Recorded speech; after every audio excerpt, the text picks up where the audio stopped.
Hey, welcome to class today. I did get one more nasty email about masks, and they're still encouraging us through October 1st for sure, such that if we had issues that we're supposed to send students to the dean's office. And this actually came, I've got one now from the dean of students, one from the dean of the college, and one from my division chair, right? So then my immediate boss, the next boss up, and then your guys' boss. Does that make sense? So if you could, please help out with that on campus. Other things, I know we're missing a few people today for the convocation in the series that's going on today. And so we're, like I said, a little bit light, but we're gonna go ahead and lecture, and for those people, they can watch the video if they would like. Cool? Yeah. Housekeeping. There will be your first lecture quiz, and that's going to be on Friday, September 24th. That is next Friday. That quiz will be over chapters 1 and 2. Yep. Is it on the same thing as I haven't, how is this for an answer? I haven't made that decision yet. I'm going to write one on Achieve and see what it's like. And if I like it, then I'm going to keep that. If I don't, then I'm going to run it on Campus Web. So, because the Achieve's a new platform. I've done the Campus Web quizzes numerous times, and so can write those very easily. In fact, I'll take a previous one and then modify it, change the numbers, those types of things. And so rework it to make a new quiz if I do it that direction. Cool? That's being bluntly honest right there.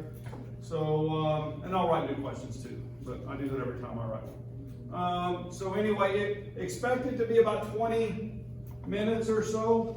We will do it here in class, but it will be in electronic format. If you have a computer and you would like to bring it, please bring your own computer. I don't mind that at all. I will bring 12 computers. Okay? You can also, if it's on Campus Web, I know you can answer it on your phone if needed, although that's awful. I have tried that. That's awful. Right? You guys agree with that? Yeah. But you can in a crisis. The other option is the computer, and it works better. And if I write it in Achieve, and like I said, I haven't decided that yet. I'm still, that's something I'm still working on and learning, and so it may show up in that format, and it will open for that 20 minutes, and then it will close. I will actually give a little wider window to those people who are quarantined. We're up to 5 now, so from this course, right? From this one and the other, from the 2 sections, okay? So 5 of our 79 are quarantined. If you get sick, feel sick, whatever it may be, go to the clinic, get tested, right? Let's not spread this around. Spreads pretty easy, doesn't it? Seems like they tested 500 people on campus for the convocation. 14 people showed up positive. Some of them didn't even know they were sick. That's kind of crazy, isn't it? Yeah. So anyway, that means it's on campus, right? All right. Next thing, I'll go to the bottom one. I did add chapter 3 material to Achieve. There's 2 different sections of learning curves, and then a section of homework that are put up there too. Okay, so just be aware of that. Cool? All right. Graph. You guys have to make a graph. So over here on the left-hand side, change the lights a little bit. Then what we see is volume final and volume initial for solution A and solution B. So all of those numbers got entered there. And then a formula was written for this, for this column.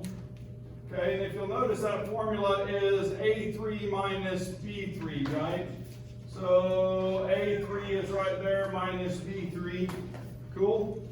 And in fact, if this data wasn't here, but I go back to that formula and then I drag that back down, it puts all those numbers right back there because those formulas drag down. If I look at the last box down there where the 5 is at, then what I find is that that one is A16 minus B16, A16 minus V16, final minus initial, right? And so the same thing was done for the next column. So that's a lot of not having to push buttons in your calculator, right? You get me? So you do have to enter the numbers, but then I can do the math here to get that done. So now what I've got in that relationship is XY data. You guys with me? And so we have the absorbance, and we have, oh wait a minute, I have to do one more calculation. I don't actually need the A and B, I actually need this one, which is the volume fraction. I apologize for that, I didn't go far enough. This is another formula. This one is E3, so the volume of A, right? The volume of A divided by the volume of A plus B. So you guys see that? E3 divided by E3 plus F3. And so that's a formula which calculates the volume fraction. And so then if I take that same way, write it once, then drag it down, it would calculate all of my volume fractions for me.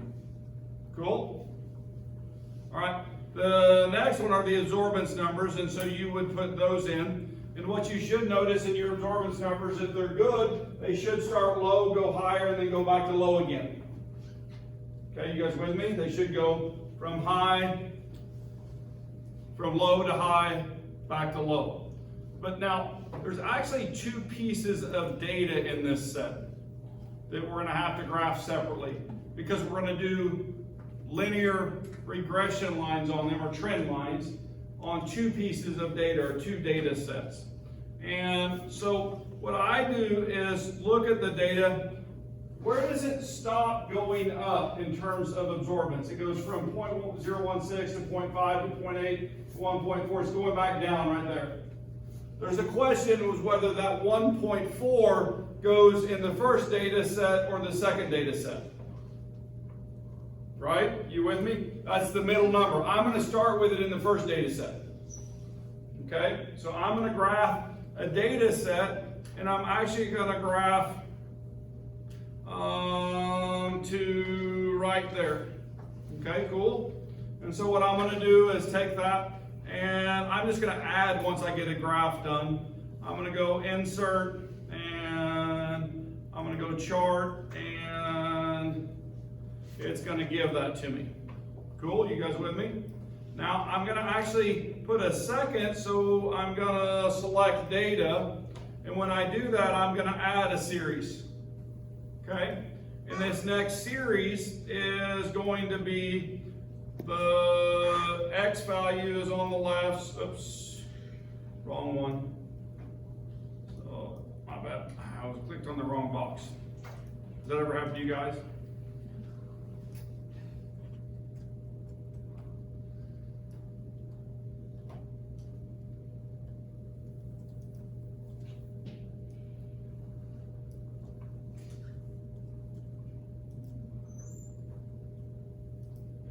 And so now you see where I have gold data and blue data on my chart. So the gold data is one series, the blue data is another series, series 1 and series 2. And then I can go in and fit trend lines, okay? So I'm adding a trend line to my blue data. I'm going to make it linear. I'm going to show that R squared on the graph. I'm going to display that equation. And now this line, I want to backcast it a little bit. What does it mean to backcast? Extend it beyond the data points.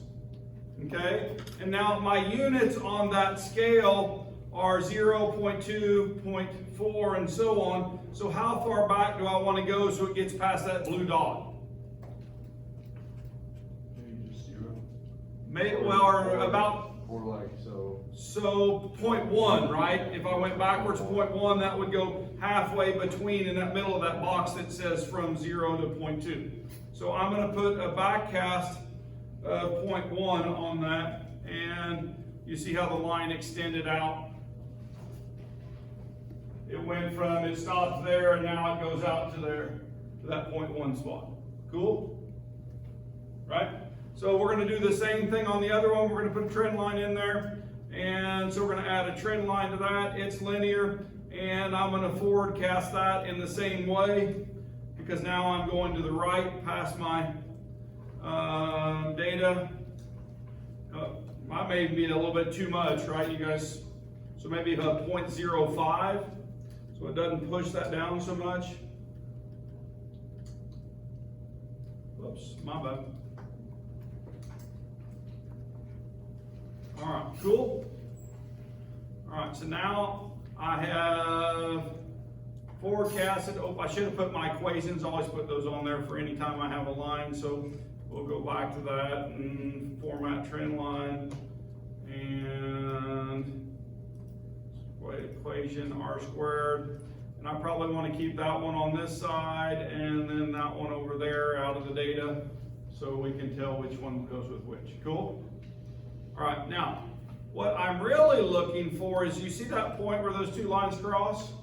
If I go down here to this axis, for this set of data, the volume fraction is about, what, 0.1?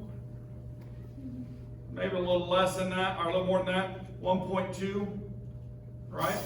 And so when I do that, we made those of equal concentrations, molarities. That means that it took much less of A than it did B, right, to get to that ideal high point, right? That's the stoichiometric equivalence point that we're estimating. And so what I would do is take the largest, or take the largest and the smallest and divide them both by the smallest to get a whole number ratio, okay? And so to estimate that, what we're really trying to find is we did, and I did this wrong, a little bit wrong, not really, but and the way I wrote it was wrong.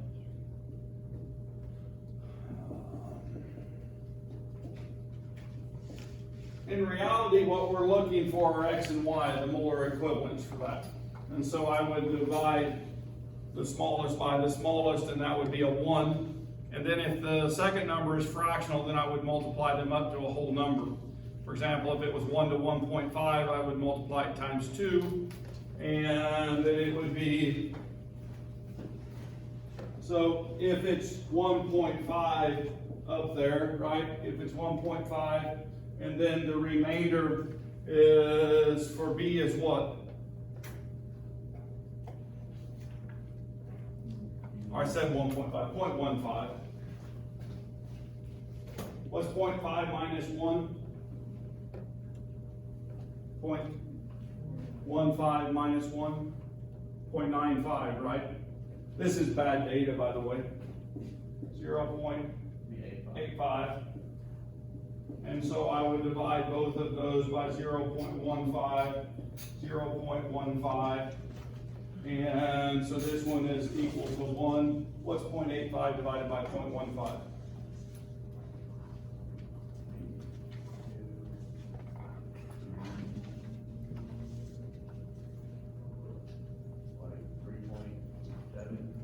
Equals 3.7, which is an odd number for stoichiometric ratios. If it's 3.5, that's nice.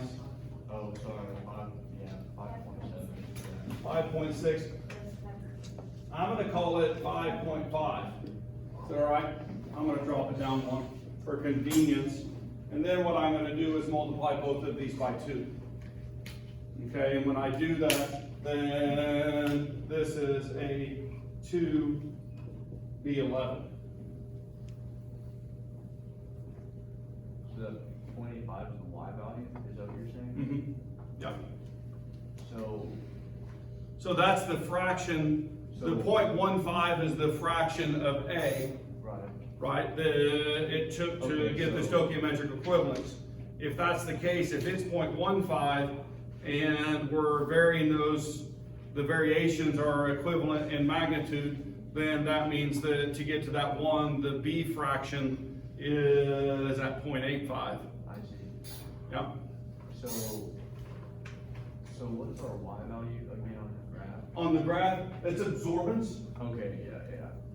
Yeah, so that was how much light was absorbed. So the higher the concentration, more light was absorbed. So the place where the highest concentration was right there for this one. Yeah, okay. Okay, cool. I think yours will be shifted from there. Okay, just to let you know that is not the correct answer for the system that we set up. So this was student data, and so I always use student data. I had this one already copied and pasted in, so I just pulled it up. This was from 20, or at least the last time I had the file open was a year ago. Cool, so it's probably from that year.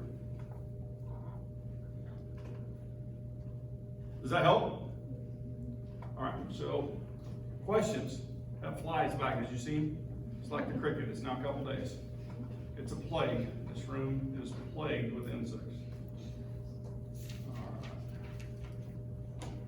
And then, of course, you label the axes and all those things, but I'm assuming at this point that you guys have all of that. I was just showing you how to process the data. Yeah. So I had a quick question about number 3 on the lab questions. Okay, what is number 3? Can you read that out loud? So it says, at what volume fraction is the most product formed? And then we talk about everyone. So if I go back to the graph that I had up, so at what point is the most formed? Yes. It's right here, isn't it? And that's the number that we used in this calculation. Okay. I hadn't done the graph yet, so I'm Yeah. sure that's So your graph is supposed to have a peak that looks just like that, a TP, and you're going to the top of the TP and then putting a plumb bob on it. You know what a plumb bob is? No, but. It's a string with a weight tied on the end of it, Okay. right? And so if you take a plumb bob and stick right over that and hang it down, then it would show you that spot on that line, okay? Now you can actually do that mathematically and find where the y's are equal, right? And set those equations and solve for x, but however you want to do that. Okay. I just like me so well. Okay. This must be the Mike Pence fly. He's on campus today, right? It's more funny today than Is it more funny today? Might not be the same one from the other day. All right. Lecture.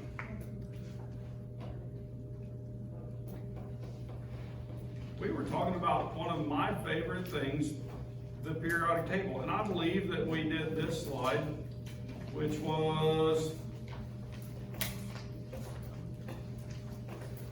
to select the period and group where each of the following elements is located.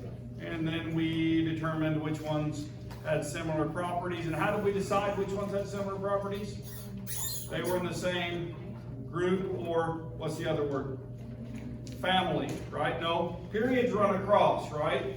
Periods run from left to right, and families or groups are vertical, right?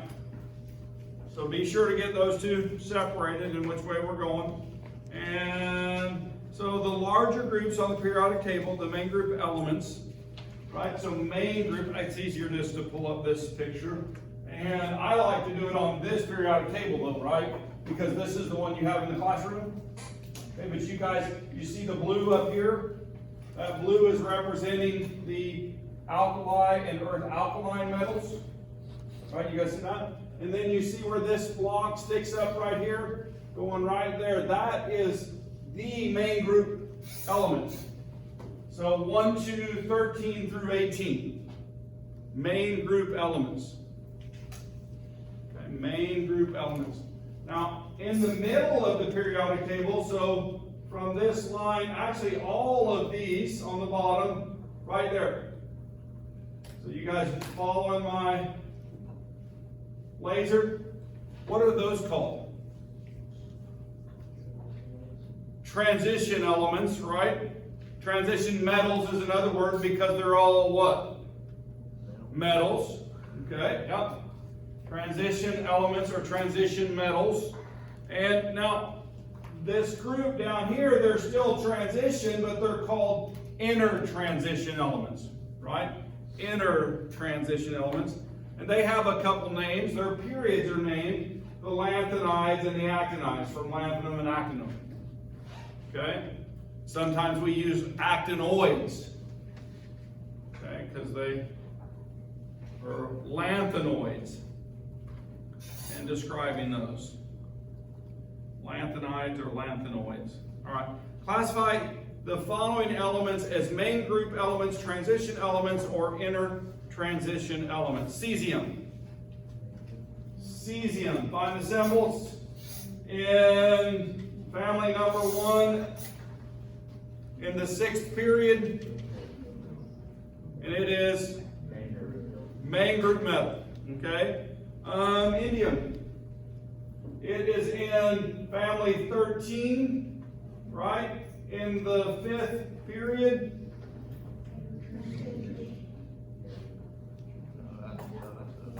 So here's the line, dividing line right there. Transition, main group. Main group. All right? And uranium down here. So this would be period 7, right? You realize that goes in right there, so this is period 7. And, well, it's not in one of the numbered families. Okay? Cool? All right. Main group, and actinoid. You guys can do that on a quiz, right? Test, those types of things? Yeah. So that is a potential question. Metals, nonmetals, and metalloids. So now, well, if we talk about properties, right? The metals are conductors. They are shiny, they're malleable. They conduct heat and electricity really well. If I have nonmetals, they are, well, a different set of elements. And those are right in here, okay? And they don't conduct electricity. They don't conduct heat. They're brittle, right? Non-shiny, dull. And so, well, that's the right side of the periodic table. And then there's the metalloids. And the metalloids are right on this boundary right here. And you can identify some of them. For example, silicon is considered a metalloid. Germanium, arsenic, boron is up here. And so those elements are, well, they have both traits of metals and non-metals. And in fact, our cell phones and those types of things, computers all have chips in them, and they're made with those semiconductors. You guys have heard of the semiconductor industry, right? So the basis materials are silicon and germanium, and then they use boron and arsenic to make holes or negative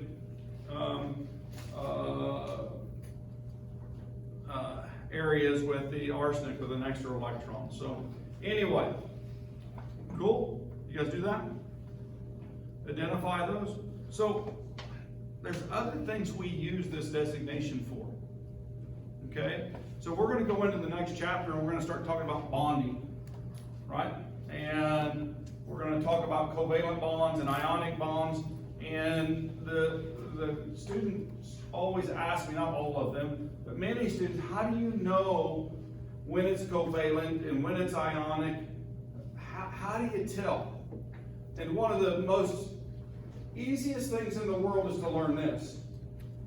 Okay? Now this isn't all ionic compounds, but you know it's an ionic compound when it has a metal combined with a nonmetal. That's always ionic by the definition we're using in Gen Chem. There's actually a scale that we can calculate how ionic or how covalent something is. Okay? It's a graduated thing between. But we're going to define metal-non-metal relationships as ionic. Cool? You guys with me? All right, there's some polyatomic ions that act like metals. Okay, that are actually non-metal. We'll learn those individually. Now, when I have non-metals sharing electrons, note I said sharing electrons, that's called covalent. Molecular bonding is another word we might use right there. And so when you see two non-metals bonded together, you're going to tell me it's what type of bond? Covalent. When you see a metal and a non-metal bonded together, you're going to call those ionic. Does that help you guys who were unsure how to tell the difference? And so just by knowing the periodic table, we can identify a whole bunch of molecules. And then we only have to learn a few exceptions after that. Cool? All right. Which of the following elements are metal and which are non-metal? Calcium, phosphorus, nickel, the carbon in diamond. It's always non-metal. Carbon's non-metal. Okay? Alright, metal, non-metal, metal, non-metal. Got them all right. Good job. Alright, use the periodic table. Here, write down on your sheet of paper. You guys ready? We're going to do a quiz. The fifth element in the first row of the transition metals. The fifth element in the first row or the first period with transition metals.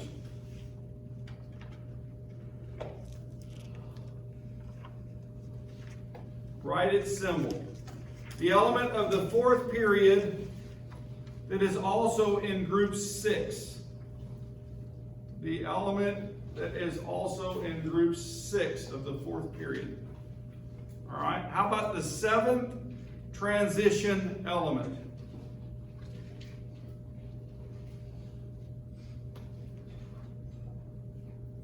What about the first element of group 8?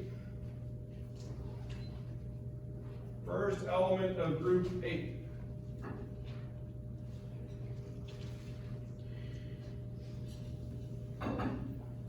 How about the third halogen?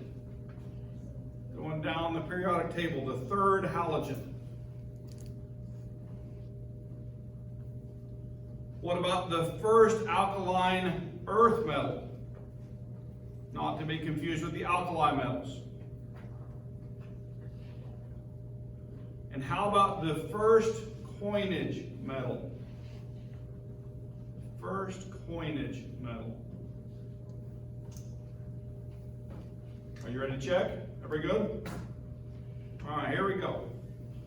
Manganese, chromium, cobalt, iron, bromine, beryllium, and copper.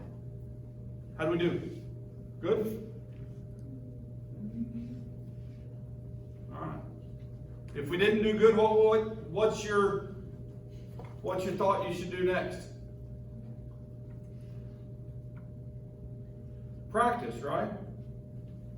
Yeah. So if you're not getting all of these, or you feel like you're slow to do that, practice. Okay. All right.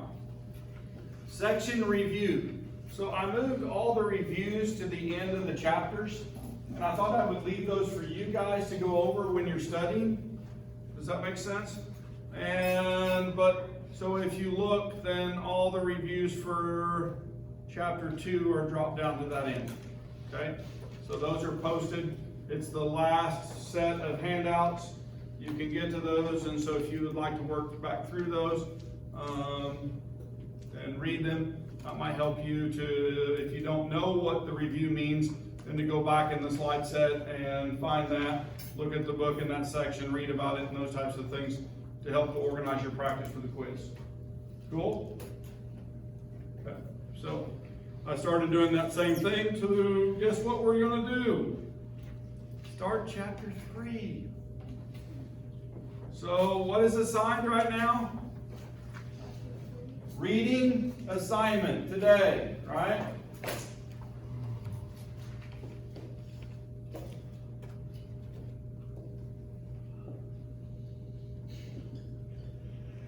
All right. The next thing that I'm going to tell you is that when we finish chapter 3, okay, I'll give you a couple days. It will probably be about a week from September 24th, which would be 7 days. Are there 31 days in September? Or is that the first day of October? That's the first day of October. That's about where we're going to have our next test. Our first test. Okay? And that test is going to be over what chapters? 1, 2, and 3. Cool? You guys with me? So that'll be the first exam. I'll set that date. That is not fixed. Okay? That's an approximate date. I'm going to look at the material and where we're at and try to get that on the right day where we get it all finished first. What's that? It'll be close to that, yeah. I don't do a midterm in this class. So I don't do a midterm in any of my classes. I teach up to a set of material, and then I test over it, and then I do the next set, and I test over that, and then do the next set, and then we do a comprehensive final. Cool? Yeah, so there'll be 2 to 3 regular chapter tests. There'll be 3 quizzes for sure, and then comprehensive final exam.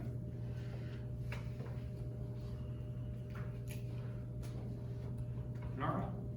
Compounds in the mold. You wonder why a chemistry book would have little fuzzy creatures with little teeth and. All right, what do I call it? Chemical formulas, nomenclature. Definition. Chemical nomenclature is a systematic system to name chemicals so that we can actually get the structure from the name and understand what that is from the formula, but it takes some knowledge of chemistry. So we have to build your knowledge just a little bit. And so we're going to start that by looking at chemical formulas. All of this is building up to how to name something, because you have to be able to do the formulas, but you need some other key things in addition to that. Let's pick on that first compound right there. Does anybody know what its name is? Nomenclature-wise. Iron. The appropriately named, it would be iron. Okay? And then I would put a Roman numeral 3, iron 3 oxide. Okay? Now, does that take some chemical knowledge to do that? It does. And so we have to get some skills put together so that you guys would have the same ability to do this as me. And one of the things is knowing that iron, for example, could also be iron 2 oxide. Right? Now, this has a formula of Fe2O3, right? But this compound has a formula of FeO. Both exist. Both are oxides of iron, but because iron is a transition metals, many of them have multiple oxidation states that are common, and so those are 2 common oxidation states for iron. Iron 2 and iron 3. And we used to use ferric and ferrous, but we have changed that with modern nomenclature to be the name of the element. Okay? And so there's some others, cuprous and cupric, and so on, that were utilized instead of this. Now we call them copper. And then identify the state that they're in. Now, if I have a metal that's in the main group, guess what? Most of those only have 1 oxidation state, and I don't need this at all. Okay? Now, to further confuse things, if you'll notice there's a diatomic molecule on the bottom right there. What's the name of that diatomic molecule? It's actually just oxygen. Okay? It always exists as a pair when we find it in its elemental form out here in the atmosphere. Okay? Now, I say that we can have an allotrope of oxygen. So we have O2 up there, and an allotrope of that would be O3. Still oxygen. Okay? But it's in a different bonding combination. The definition of that's coming up in the lecture. It's called an allotrope. But the second one is called ozone, isn't it? And so it has a different type of naming than do, well, our ionic compounds. So now let's go back to our periodic table. When we were on the periodic table, then there's a set of rules for metal-non-metal relationships, right? And then there's a second set of rules for diatomics. And then there's actually a third set of rules for all of our other molecular, well, they're kind of together. Right? There's just some common names that are out there that we have to learn. Most of them we already know, don't we? And then there's some that we violate rules on, and some that have been around for so long they're improperly named, but we still do it because that's the commercial name, and it's sold, right, commercially in large amounts. And we'll talk about that, for example, like acetylene. And so that's a misnamed compound. And so we'll see all of that. It's kind of fun stuff. Right? I like nomenclature, simple nomenclature. When it gets complex, you have to get books out called the Gold Book, and it gets crazy here. Fun though, fun, challenge, like crossword puzzles. Yeah. All right, chemical formulas. If I'm looking up here, then I have a barium phosphate, right? Now I have a quick question. If I'm looking at barium, which family is it in? Identify that for me. It's in the earth alkaline. That's a main group, right? How many oxidation states is it going to have? One. And in fact, then for that earth alkaline family, what is that charge always? +2, right?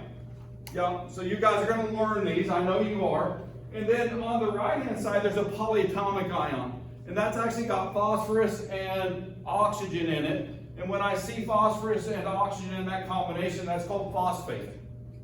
And those polyatomic ions are named. You have to memorize their names. Now, there are some cheater things I'll try to teach you as we go along, but we'll wait till we get there. And so, but anyway, anytime I have oxygen, the most common form of another element plus oxygen, non-metal and oxygen, in a polyatomic ion, it's going to have a suffix of ATE. Okay? So that's barium phosphate. Now, this slide isn't about that at all. All it wants you to do is identify how many are present. Now, if I can identify how many are present, and for example, I know phosphate is always -3, and I forget what barium is in terms of its charge, or vice versa, if I know that everything in family 2, right? Everything in family 2 is always +2, then I know that if there's 3 of those, right? 3 bariums, then that's a total of +6. I need a -6 to balance that. And so I know phosphate is -3. You guys catch that little bit of algebra I did right there? Right? I just did it mentally, I know that. But that way I know those ratios and combinations. And I know that from the stoichiometric ratio, which is telling me how many of those are present. And so, well, really to start all of this, and I'm trying to teach you over the next, 2 weeks, then we need to be able to know how many atoms are present from each element from the formula. And so that's the very beginning. And so how many bariums are there? 3. How many phosphorus? 2. 2 times 1, right? And how many oxygens? 8. Okay?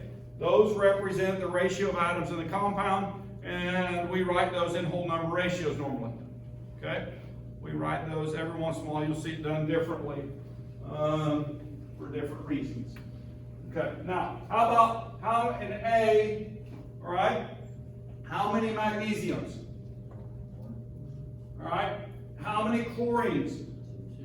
How many oxygens? All right, what about over here? And how many nitrogens in the polyatomic ion there? 2. All right, and how many hydrogens? 8. How many sulfurs? 1. How many oxygens? 3. Okay, that's called ammonium sulfate. That's the ammonium ion. Now I have a question for you. And this is bonus material, right? Not in this part, but is nitrogen a metal or non-metal? Is hydrogen a metal or non-metal? Still non-metal. So those are non-metals. What about the sulfur and oxygen? They're all non-metals too, right? Now I have a question. This is a real question. Is that an ionic or covalent compound?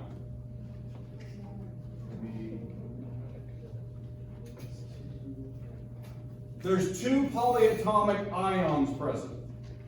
One of them is NH4+, and the other one is SO4 2-. Okay? So if I tell you that, I want you to re-answer that question. I just wrote 2 what on the boards? 2 ions on the board. So what type of compound is that? That's ionic. And I want you to know that because this is one of the exceptions. These ammonia compounds that have an extra hydrogen, right, are ionic in nature. Okay, cool? All right, so just be aware of that. Now, it has some shared electrons in that too, so it has two types of bonding in that structure, but it does make a salt. Okay, so it will precipitate out as a salt, and so it has a crystalline structure, unit cell, and so on that we can describe. Okay, so it behaves like a salt or like an ionic compound. Cool? When it's bonded like that. Even though it does have some examples of covalent bonds inside of those polyatomic ions. Interesting, huh? All right. Yeah, there's the answer to the question that was on the board. Cool, without the bonus material. All right. Compounds, molecular compounds exist as individual particles made up of bonded atoms known as molecules. And one formula unit represents one molecule.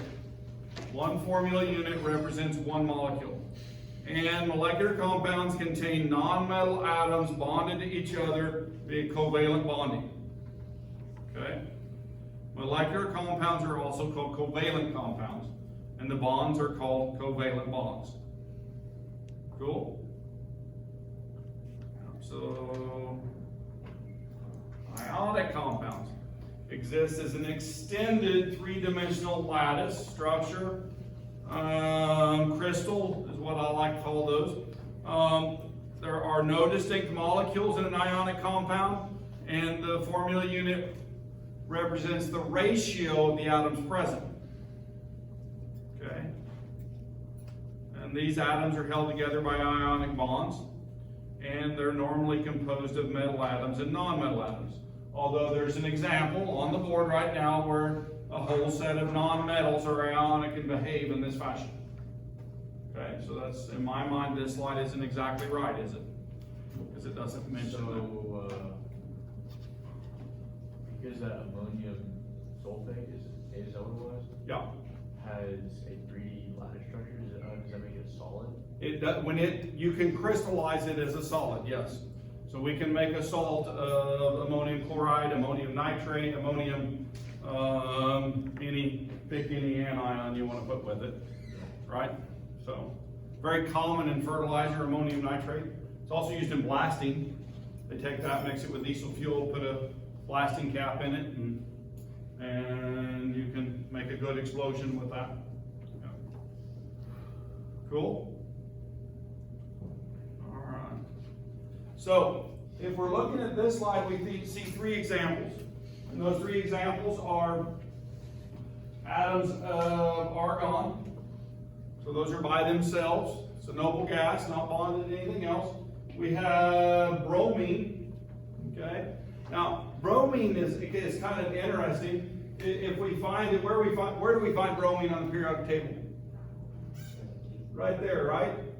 And so actually at room temperature, it's not a gas normally. It actually is a liquid.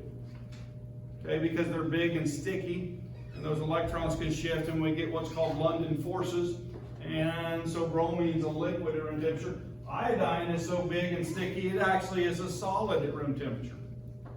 Right? You guys familiar with that? So we can get iodine. It's kind of messy stuff. Not fun to work with. Good oxidizers. So anyway, if I look at the last one, this is a formula unit for NaCl. But if I had ammonium chloride, it would have a structure like this one too.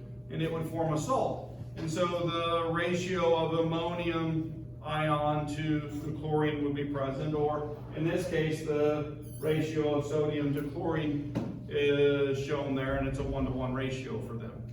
Okay? So 1-to-1. We'll actually learn to name some of the unit cells and do that at a later time. All right. So anyway, is this ionic or molecular covalent? A. Calcium chloride. Calcium chloride. Ionic or molecular? Write it down. How about carbon tetrachloride? Carbon tetrachloride. Your brain should be dashing up here to the periodic table and looking at Cl and Cs and saying those are both what? Non-metals, so that is a covalent or molecular compound. What about water? What about water? Ionic or covalent? What about iron oxide? Ionic or covalent? You guys got it written down? Yeah? Here's your check. First one's a metal, non-metal, ionic. Second one is covalent. Third one is covalent. And the fourth one is ionic, metal, no metal. Cool? All right. Some elements are never found in nature as individual atoms, but they occur as small molecules.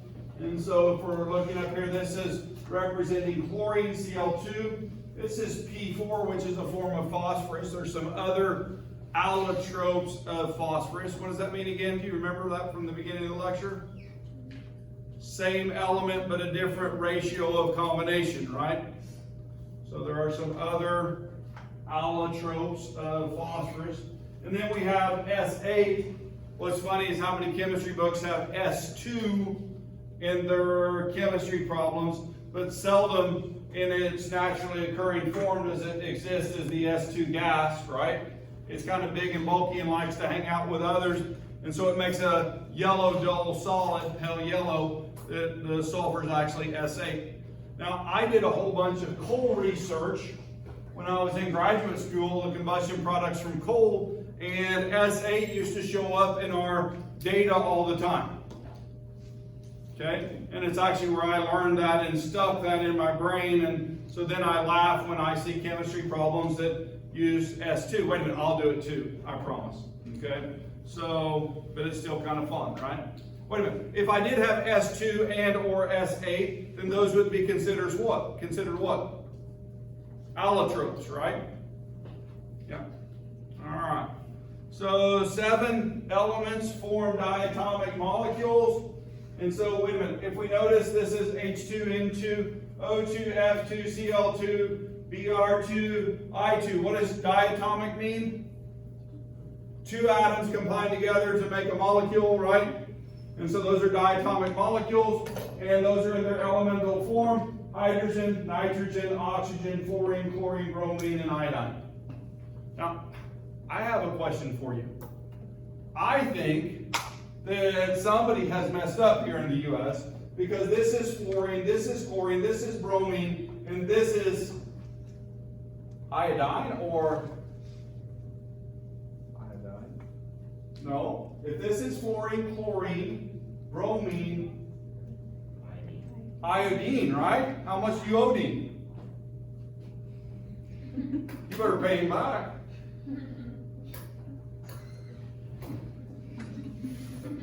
Good element joke, right? Yeah. Mm-hmm. I don't know. I mean, maybe it is named wrong.